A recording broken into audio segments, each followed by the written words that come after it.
ইরানের মুসলমানেরা, তাদের সাথে আমাদের আকীদার অনেক বেশ কম আছে, কিন্তু তারা যখন ঐক্যবদ্ধ হলো, ইরানের ওলামারা, আয়াতুল্লাহরা যখন ঐক্যবদ্ধ হলেন, তখন আমেরিকার মতো বিরাট পরাশক্তিকে তারা পদানত করে ইসলামী রাষ্ট্র, তাদের ভাষায় তারা ইসলামী রাষ্ট্র প্রতিষ্ঠা করতে সক্ষম হয়েছে এবং আমেরিকাকে পদানত করেছে। এখানে আয়াতুল্লাহ খমিনীর একটি কথা আমার মনে পড়ে, কি সাহস তার! ইমান আকীদা যাই থাকুক, আকীদার প্রশ্নে আমরা আপোষ করব না, কিন্তু এই কথাটা তো বলতেই পারি। যখন আমেরিকা তাকে বলেছিল যে আমার দূতাবাস থেকে যে 56 জনকে গ্রেফতার করা হয়েছে আমেরিকান, এদেরকে ছেড়ে দাও, তা না হলে তোমার খাদ্য রসদ আমেরিকা থেকে যত সাহায্য যায় সব বন্ধ করে দেওয়া হবে। আয়াতুল্লাহ খমেনি জবাব দিয়েছিলেন আমেরিকান প্রেসিডেন্টকে, তুমি কারে খাবারের ভয় দেখাও? যেই জাতির বছরে 1 মাস না খাইয়া থাকা ফরজ, সেই জাতি তোমার খাবারের অপেক্ষা করবে? তোমার মতো কাফেরদের খাবারের কোনো পরোয়া আমরা করি না। মুসলমানেরা যখন ঐক্যবদ্ধ হয়েছিলেন, আল্লাহ তাদেরকে বিজয় দান করেছিলেন সেখানে। ঠিক এমনি করে পাকিস্তানে যখন সর্বশ্রেণীর ওলামায়ে কেরাম মুত্তাহিদায়ে আমল, মজলিস মুত্তাহিদায়ে আমল এ নাম করে যখন একটি সংগঠন কায়েম করলো, সমস্ত ফিরকার মাকতুবায়ে খেয়ালে সমস্ত আলেমরা যখন ঐক্যবদ্ধ হলো, পৃথিবীকে অবাক করে দিয়ে ইসলামী শক্তি সেখানে বিজয় লাভ করলো। ঠিক অনুরূপভাবে বাংলাদেশ বিগত সরকার এইখানে অত্যাচার করেছে আলেমদের উপরে, এবং সবচাইতে বেশি দুশ্মনী করেছে তারা আলেমদের সাথে। আলেমরা ছিল তাদের জীবনের দুশ্মন। যে কবি তার কবিতার মধ্যে লিখেছে, ফজরের নামাজ যখন, ফজরের আজান যখন শুনি, মনে হয় যেন বেশ্যা তার খরিদ্দার ডাকতেছে। নওজুবিল্লাহ। ইতিহাস সাক্ষী, সেই ব্রিটিশ খেদাও আন্দোলন থেকে শুরু করে 2001 সালের 1 অক্টোবরের নির্বাচন পর্যন্ত ওলামারা যেখানেই ঐক্যবদ্ধ হয়েছে সেখানেই বিজয় এসেছে। আমরা লক্ষ্য করে দেখেছি, আফগানিস্তান যুদ্ধ করল রাশিয়ার সাথে। এটি একটি অসম যুদ্ধ ছিল। আমার ভাষা, আমি তখন বলতাম যে যুদ্ধ হচ্ছে নবজাতক শিশুর সঙ্গে সিন্দাবাদের বিরাট দৈত্যের সাথে। ওদের মডার্ন অস্ত্রপাতি আর আফগান মুজাহিদদের কাছে হলো নূহ আলাইহিস সালামের জমানায় বন্যায় ভিজানো গাদা বন্দুক। এই দিয়ে তারা লড়লেন। সেই লড়াইয়ে দেখা গেল রাশিয়ার মতো বিশাল দৈত্য কুপকাত হয়ে গেল, আর আল্লাহ তাআলা আফগান মুজাহিদিনদেরকে জিতিয়ে দিলেন। কেন দিয়েছিলেন? কারণ যুদ্ধ যখন লাগলো তখন সবাই পালানো শুরু করলো। ওই দেশটা জঙ্গল আর পাহাড় দিয়ে ভরা, সব পাহাড়ে জঙ্গলে সব পালাতে শুরু করলো। পালায় গিয়ে দেখলো ওলামারা সব এক জায়গায় এসে গেছে। ওই সব ওলামা যারা একজন আর একজনকে দেখতে পারে না, দেখলেই রুমাল দিয়ে মুখ ঢাকে, সালাম দিলে জবাব দেয় না। ফতোয়া দিয়েছিল সে কাফের 5 কারণে, উনি কাফের 3 কারণে, আর উনি কাফের 17 কারণে। এদেরকে যারা কাফের না মনে করে তারাও কাফের। আর ওই সব কাফের মরে গেলে তাদের কবরের উপর যে ঘাস হয়, সেই ঘাস যে গরুতে খায় সে গরুও কাফের। এই রকমের ফতোয়াবাজি যারা করছিল, তারা পাহাড়ে জঙ্গলে সব একজনের সঙ্গে আর একজনের দেখা হয়ে গেল, সালাম করলো, কোলাকুলি করলো। ব্যাপারটা ছিল এরকম, একজন বলছিল যে আমার ছেলেরা গেল মামু বাড়ি, মেয়েরা গেল নানা বাড়ি, বউ গেল তার বাপের বাড়ি, আমি গেলাম আমার শ্বশুর বাড়ি, যাই দেখি আমরা সব এক জায়গায়। এখন জঙ্গলের ভিতরে গিয়ে আলেম ওলামা, সুন্নি বেদাতি, এইটা সেইটা সব এক জায়গায় হয়ে গেছে, কোলাকুলি শুরু হয়েছে। বলল যদি এই কোলাকুলি আগে করতাম তাহলে তো রাশিয়ার ভূত আমাদের ঘাড়ে চড়তে পারতো না। সুতরাং 9 বছর যুদ্ধ চললো। এই 9 বছরের অসম যুদ্ধে ওলামাদের ঐক্যের কারণেই আল্লাহ পাক আফগানের মুসলমানদেরকে ইসলামী রাষ্ট্র প্রতিষ্ঠার সুযোগ করে দিয়েছিলেন। আবার যে পতন ঘটলো, তাও মুজাহিদ আলেমদের মধ্যে যখন তাফরিকার সৃষ্টি হলো, ইখতিলাফ তৈরি হলো, একে অপরকে সন্দেহ করলো, দেখতে পারলো না, ভালো লাগলো না, সালাম কালাম করলো না, আবার কপাল পুড়লো, আবার বুশ এসে এদের হুশ নষ্ট করে দিল। আফগান আবার চলে গেল আরেকজনের দখলে। ঠিক এমনি করে পরকালকে যারা অস্বীকার করো, কিয়ামতে উঠতে হবে, এটাকে কিভাবে অস্বীকার করো? চিন্তা করে দেখো, তুমি নিষ্প্রাণ মাটি ছিলে, সেই মাটি দিয়েই আমি তোমাকে তৈরি করেছি। আবার আল্লাহ পাক মানুষকে আরো বুঝান, কিয়ামত আছে, পরকাল হবে, আল্লাহর দরবারে উঠতে হবে। আলাম ইয়াকুন উতফাতাম মিন মানিজ্জিন ইউমনা, তুমি কি মাতৃগর্ভে নিক্ষিপ্ত এক ফোঁটা পানি ছিলে না?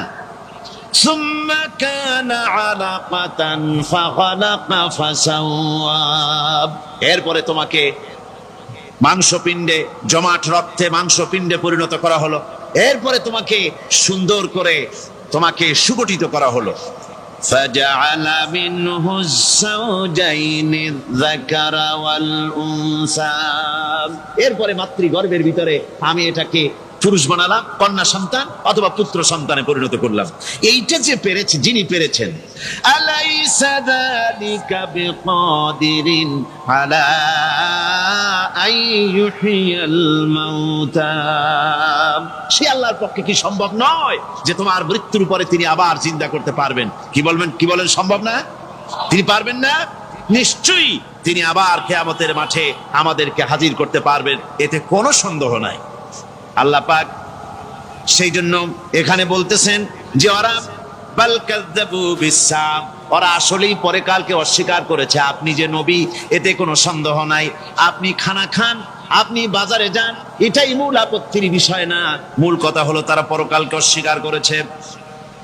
আল্লাহ পাক বলেন ওয়া আন্নাস সাআতা আতিয়াতুন লা রাইবা ফিহা, অবশ্যই সে সময় আসবে, সে কিয়ামত আসবেই, এতে কোনো সন্দেহ নাই।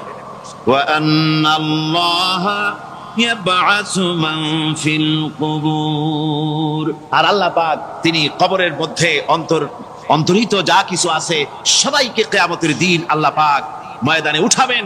কিয়ামতে আল্লাহর দরবারে সকলকে হাজির হতে হবে। আমার বন্ধুগণ, আল্লাহ পাক বলেন ওয়ালাকাদ খালাকনাল ইনসানা মিন সুলালাতিন মিন তিন, লক্ষ্য করো, তুমি ছিলে মাটির নির্যাস থেকে তোমাকে তৈরি করা হয়েছে। শুধু মাটির নির্যাস থেকে তোমাকে কোনো মডেল ছাড়া, কোনো ধরনের আদর্শ ছাড়া, কোনো ধরনের নমুনা ছাড়া তোমাকে সৃষ্টি করা হলো। সুম্মা জাআলনাহু নুতফাতান ফি কারারিম মাকিন, এরপরে মাতৃগর্ভের একটা অত্যন্ত সুরক্ষিত জায়গায় তোমাকে সংরক্ষণ করা হয়েছিল। সুম্মা খালাকনান নুতফাতা আলাকাতান ফাখালাকনাল আলাকাতা মুদগা, রক্তপিণ্ডকে, নাপাক পানিকে জমাট রক্ত করেছি, জমাট রক্তকে আমি আবার গোশত পিণ্ডে পরিণত করেছি। ফাকাসাউনাল ইযামা লাহমা, এরপরে সুন্দর করে চামড়া দিয়া, গোশত দিয়ে একটা আকৃতি তোমাকে দান করেছি।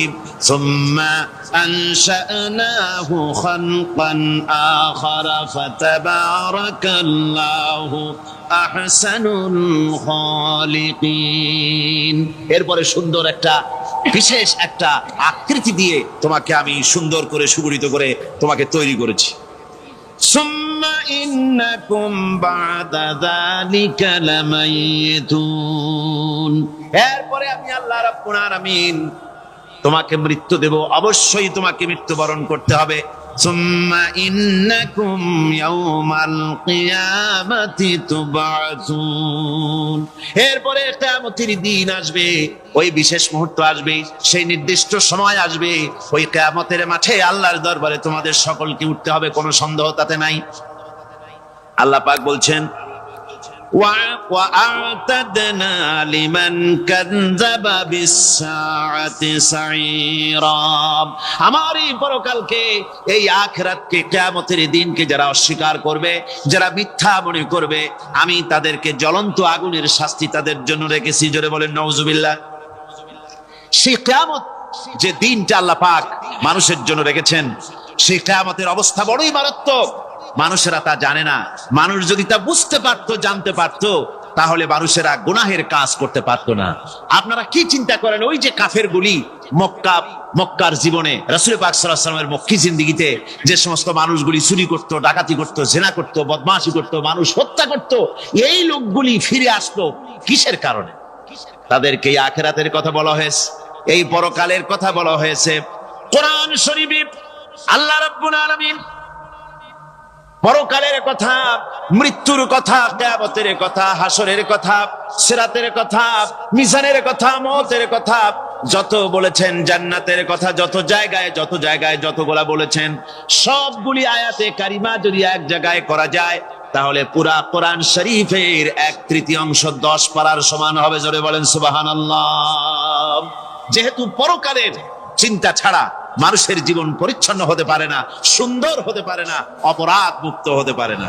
আল্লাহ পাক বলেন সেই দিনটি বড়ই ভয়ানক, বিপজ্জনক। ওই দিনটির ব্যাপারে আল্লাহ পাক তার বান্দাদেরকে সতর্ক করে দিয়েছেন, বান্দারা সতর্ক হয়ে যাও, এইভাবে দিন যাবে না, কিয়ামত আসবে। আর ওই কিয়ামত এত মারাত্মক হবে, আল্লাহ সতর্ক করছেন বান্দাদেরকে, ইয়া আইয়ুহান নাসুত্তাকু রাব্বাকুম ইন্না যালজালাতাস সাআতি শাইউন আযীম।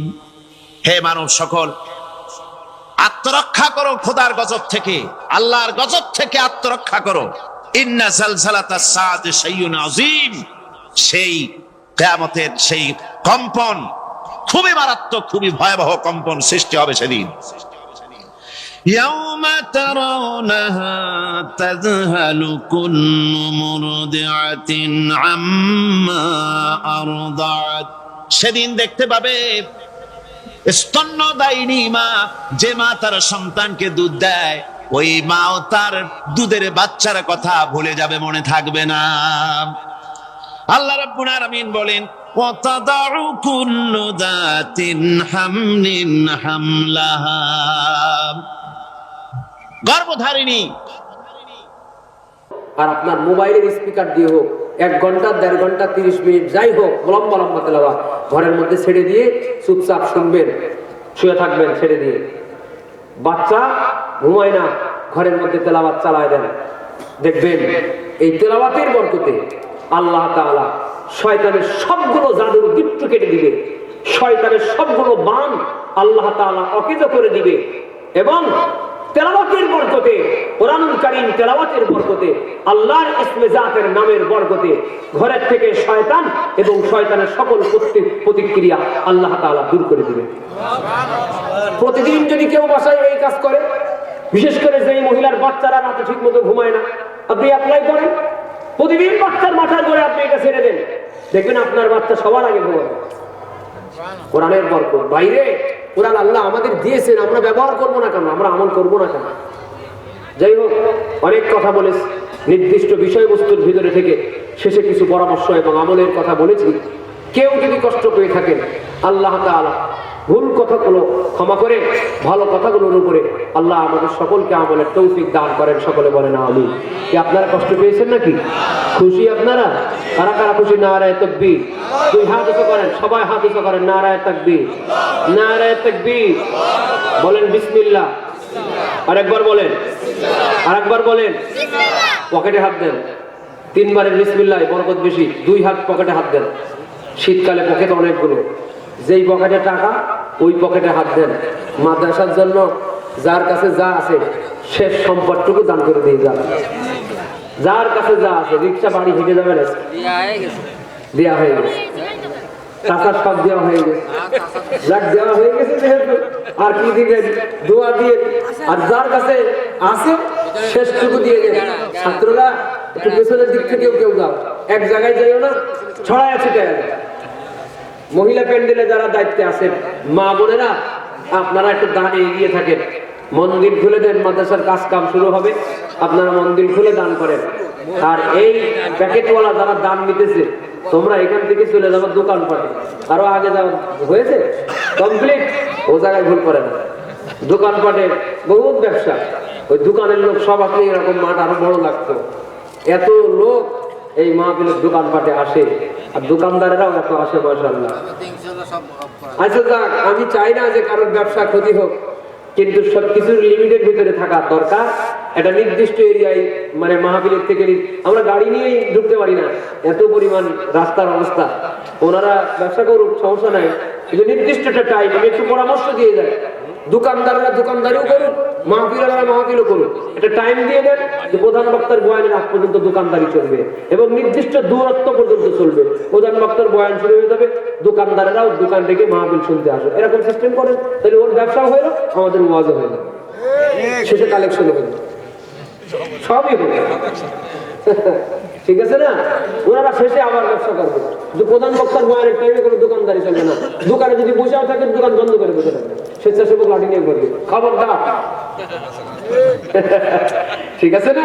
ওনাদেরটাও হোক, ওনাদের আশা বন্ধ হবে না আমিও চাই না। ওনারা একটু সারা বছর বক্তাদের মতো সিজনের অপেক্ষায় থাকে আর কি, ওনাদেরও এটা ইনকাম সোর্স। ব্যবসা করুক, ভালো জিনিস বেচুক, মাহফিলের ডিস্টার্ব না হোক। যাই হোক, অনেক কথা হয়েছে, টাকা পয়সা যারা দিয়েছে আল্লাহ তাদেরকে যা যা খায় গুজরাট কিছু বলবে বাড়িওয়ালা পুরান বাজারের কথা দিয়ে দেবো। আচ্ছা, কোরআন হইলেও ভালো, ঠিক আছে। তবে আপনাদের জন্য সুসংবাদ, এর আগে বলেছি কিন্তু হয়নি। এখন ইনশাল্লাহ বাড়িওয়ালা ট্যুর রেকর্ড হয়ে গেছে অলরেডি, ইনশাল্লাহ শুটিং বাকি আছে, অডিও হয়ে গেছে। রমজানের আগে ইনশাল্লাহ এটা রিলিজ হবে। আর না না, ওটা রিলিজের আগে আমাদের শরীয়তে নেই, এটা রিলিজের আগে কোনো গজল শোনানো, এটা আমাদের শিল্পীদের শরীয়তে ওইটা হারাম, শোনানো যায় না। আর আরো সুসংবাদ হলো, আমার বাড়িওয়ালা ওয়ান যেটা আপনারা শুনতে চান, এটাও আমার নিজের চ্যানেলে প্রায় 10 কোটি মানুষ দেখেছে আলহামদুলিল্লাহ। আল্লাহ যদি কবুল করেন ইনশাআল্লাহ 100 কোটি ছাড়াবে বলে আমরা আশাবাদী। প্রত্যেক দিন প্রায় 3 লক্ষ নতুন মানুষ এই গজলটা দেখে। তো এটা আমাদের ইসলামী সঙ্গীতের জন্য সফলতা। আল্লাহ আমাদেরকে যেন সেই দ্বীনের খেদমতে আমাদের কণ্ঠকে আল্লাহ যেন কবুল করেন বলি আমিন। চোখের পলকে তুমি হতে পারো লাশ, চিরতরে বন্ধ হবে তোমার নিঃশ্বাস। চোখের পলকে তুমি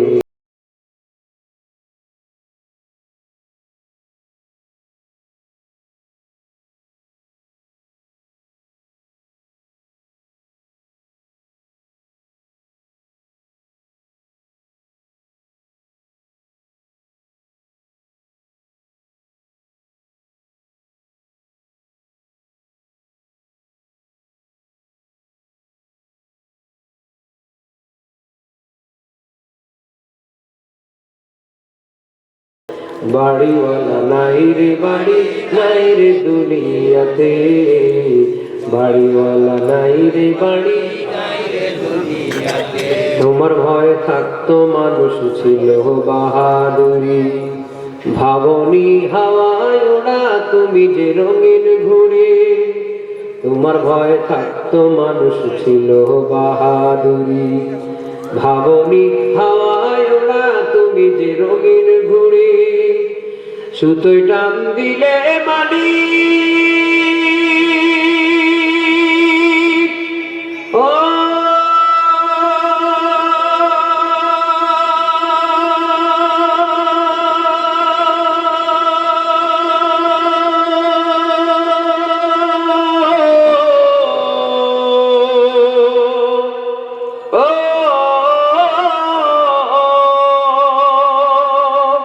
সুতোয় টান দিলে মালিক পারবে না থাকিতে, বাড়িওয়ালা নাই রে বাড়ি নাই রে দুনিয়াতে, বাড়িওয়ালা নাই রে বাড়ি নাই রে দুনিয়াতে, বাড়িওয়ালা নাই রে বাড়ি নাই রে দুনিয়াতে, বাড়িওয়ালা নাই রে বাড়ি। গাড়ি বাড়ি মিল ফ্যাক্টরি টাকার পাহাড়, বিলাসিতা কেটেছে জনম কত অহংকার। গাড়ি বাড়ি মিল ফ্যাক্টরি টাকার পাহাড়, বিলাসিতায় কেটেছে জনম কত অহংকার। দামি কাপড় ছেড়ে হবে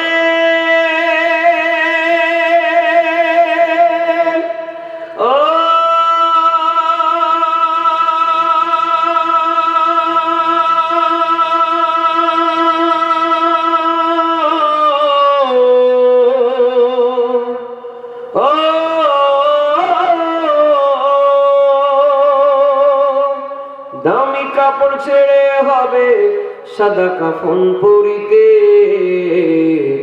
বাড়িওয়ালা নাই রে বাড়ি নাই রে দুনিয়াতে, বাড়িওয়ালা নাই রে বাড়ি নাই রে দুনিয়াতে, চোখের পর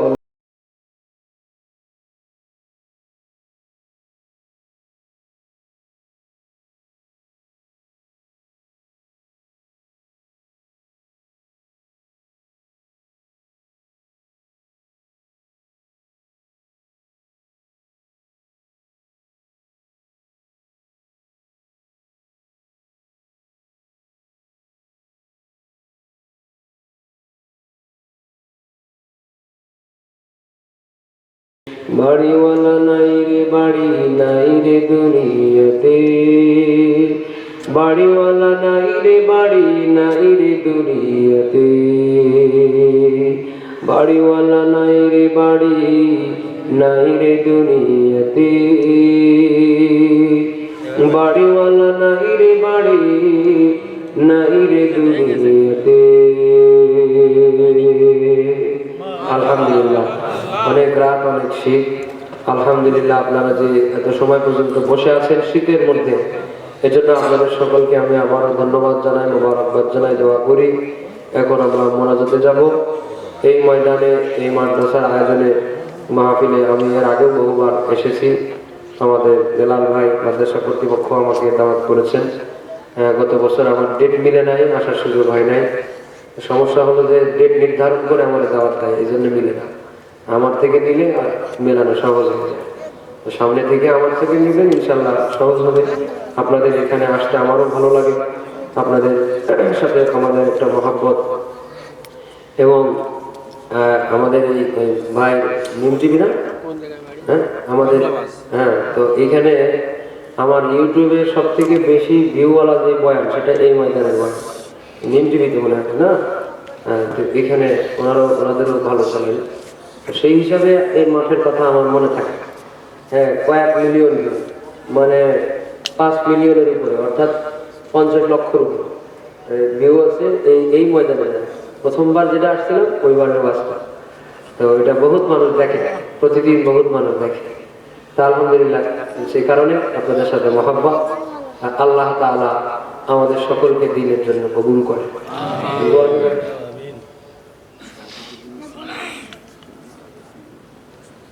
আচ্ছা, সভাপতি সাহেবের স্ত্রী কিছুদিন আগে ইন্তেকাল করেছেন।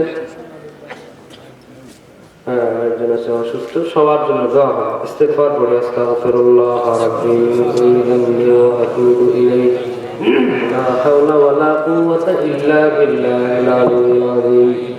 আস্তাগফিরুল্লাহ রাব্বি মিন কুল্লি যামবি ওয়া আতুবু ইলাইহি, লা হাওলা ওয়ালা কুওয়াতা ইল্লা বিল্লাহিল আলিয়্যিল আযীম।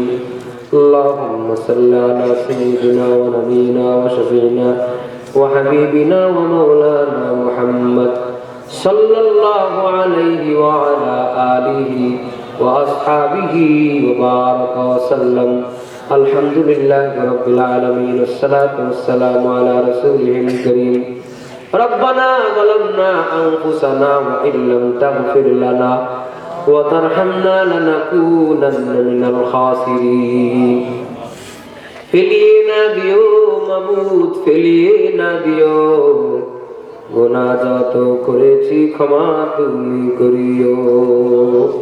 আয় আল্লাহ, মুহাম্মদিয়া হিফজুল কোরআন মাদ্রাসা নাজির শঙ্করপুরের আয়োজনে আজকের 13তম ওয়াজ মাহফিল শেষ করে আমি তোমার এক গুনাহগার বান্দা, গুনার বোঝা মাথায় নিয়ে গভীর রজনীতে তোমার পেয়ারা বান্দা বান্দীদের সাথে নিয়ে দুইটা হাত উত্তোলন করেছি। জেনে না জেনে, ইচ্ছা নিশ্চয়, প্রকাশ্য গোপন, ছোট বড় বহু গুনাহ আমরা করেছি। আল্লাহ, বান্দা হিসাবে আমরা ভুল করেছি, আমরা গুনাহ করেছি। মালিক মাওলা হিসাবে তুমি আমাদের গুনাহগুলো মাফ করে দাও। জানি না কবে এই দুনিয়ার মায়া ত্যাগ করে অন্ধকার কবরে চলে যাওয়ার ডাক চলে আসে। আল্লাহ, বেঈমানের মতো মরণ থেকে আমাদের হেফাজত করে দাও। ইমানদারের মতো মরণ আমাদের সবাই দান করে দিও। কবরে হাসরে মিজানে পৌঁছাতে কামিয়াবি দান করে দিও। আপনজন হারানোর ব্যথা নিয়ে যারা হাত উত্তোলন করেছি, যার মা নাই, যার বাবা নাই, মা হারা, বাবা হারা এতিম সন্তানেরা আমার সঙ্গে হাত উঠাইছে, আল্লাহ শ্বশুর শাশুড়ি, দাদা দাদি, নানা নানি, আপনজন, স্বামী স্ত্রী, ময় মুরব্বী, পাড়াপড়শি, পরিবারের মানুষ, আত্মীয় স্বজন, বন্ধুজন, উস্তাদ শাগরিদ, আল্লাহ যার জন্য দোয়া করে, কে কার জন্য দোয়া করে, আল্লাহ তুমি অন্তর্যামী, তুমি জানো আল্লাহ। এই মুহূর্তে সকলের মনের দোয়া কৃত আপনজনের কবরের আযাব মাফ করে দাও। এই এলাকার কত গোরস্থান জানি না কোন কবরের মধ্যে আযাব হয়। আযাবওয়ালা কবরওয়ালা হয়তো আমাদের অনেকের মা, অনেকের বাবা। আল্লাহ আমাদের দোয়ার উসিলায় আপনজনের কবরের আযাব তুমি মাফ করে দাও। তামাম দুনিয়ার সমস্ত মুমিন নর-নারীর কবরের আযাব মাফ করে দাও। সভাপতি সাহেবের স্ত্রী ইন্তেকাল করেছে, কবরের আযাব মাফ করে দাও। আয় আল্লাহ, বিশেষ করে গত 2 দিন আগে বাংলাদেশের সাবেক প্রধানমন্ত্রী বেগম খালেদা জিয়া ইন্তেকাল করেছেন, আমরা তার জন্য দোয়া করি। মানুষ হিসেবে যদি ভুল হয়, ভুল ক্ষমা করে তার কবরকে জান্নাত বানায় দাও। বাংলাদেশের বীর হাদি, শহীদ হাদি শাহাদাত বরণ করেছে, তুমি তার শাহাদাতের মাকাম দান করে দাও। তাদের পরিবার, তার পরিবার পরিজনদের তুমি উত্তম অভিভাবক হয়ে দাও। তামাম পৃথিবীর সমস্ত মুসলমানের কবরের আযাব মাফ করে দাও। আয় আল্লাহ, বেনামাজি মানুষদের নামাজি বানায় দাও, বেপর্দানিশী মানুষের পর্দানিশী বানায় দাও, হারাম থেকে বেঁচে থেকে হালাল উপার্জনকারী বানায় দাও। টেনশন, পেরেশানি, বালা মুসিবত মুক্ত জিন্দেগি দান করে দাও আল্লাহ। অসুস্থ ব্যক্তিদের সেবায় আজলা কুল্লিয়া কামিলা দান করে দাও। অসুস্থ একজনের জন্য দোয়া চেয়েছে আল্লাহ, কতজনের মনে দোয়া আছে আল্লাহ। নিজেরাও অনেকে অসুস্থ, কতজনের আপনজন হাসপাতালে, বাড়ির মধ্যে অসুস্থ, আল্লাহ তাদেরকে তুমি সেবায় আজলা কুল্লিয়া কামিলা দান করে দাও। আয় আল্লাহ, ঋণ মুক্ত, অভাব মুক্ত, সচ্ছলতার জিন্দেগি দান করে দাও। একে অপরের মধ্যে মিল মুহাব্বত ওয়ালা জীবন দান করে দাও আল্লাহ। এই মাহফিলকে এলাকাবাসীর নাজাতের ওসিলায় হিসেবে কবুল করে নাও। এলাকার বহুত মানুষ আজকের এই মাহফিলের জন্য সবর করেছে। আয় আল্লাহ, বহুত বাড়ির মানুষেরা মাই করে আওয়াজ, তারপরেও মাহফিলের জন্য সহযোগিতা করেছে। আয় আল্লাহ, ঘুমানোর কষ্ট তারপরেও মেনে নিয়েছে। আল্লাহ, মাহফিলের জন্য তাদের এই ত্যাগ তুমি নাজাতের ওসিলা হিসেবে কবুল করে নাও আল্লাহ। টাকা দিয়ে, অর্থ দিয়ে, পয়সা দিয়ে সহযোগিতা করেছে, জায়গা দিয়ে, পরামর্শ দিয়ে, আল্লাহ তাদের সকলকে তুমি উত্তম প্রতিদান দান করে দাও। বিশেষ করে মাদ্রাসার জন্য যারা দান করেছে, দানের নিয়ত করেছে, সবাইকে তুমি জাযায়ে খায়ের দান করে দাও। কমিটির সদস্যদের কবুল করে নাও, উস্তাদদের খেদমত কবুল করে নাও, ছাত্রদের জেহেন যাকাত বাড়ায় দাও, হক্কানি হাফেজ আলিম হিসেবে কবুল করে নাও। আয় আল্লাহ, সবার মনের নেক দোয়াগুলো তুমি কবুল করে নাও। পর্দার আড়ালের মা বোনেদের দোয়াগুলো তুমি কবুল করে নাও। মুসলমানের বাংলাদেশ তুমি কোরআনী শাসনের বাংলাদেশ বানায় দাও। জীবনে একবার মক্কা মদিনা জিয়ারতের তৌফিক আমাদের দান করে দাও। সারা পৃথিবীর জালেমদের তুমি ধ্বংস করে দাও। আয় আল্লাহ, মুসলিমদের তুমি বিজয় করে দাও।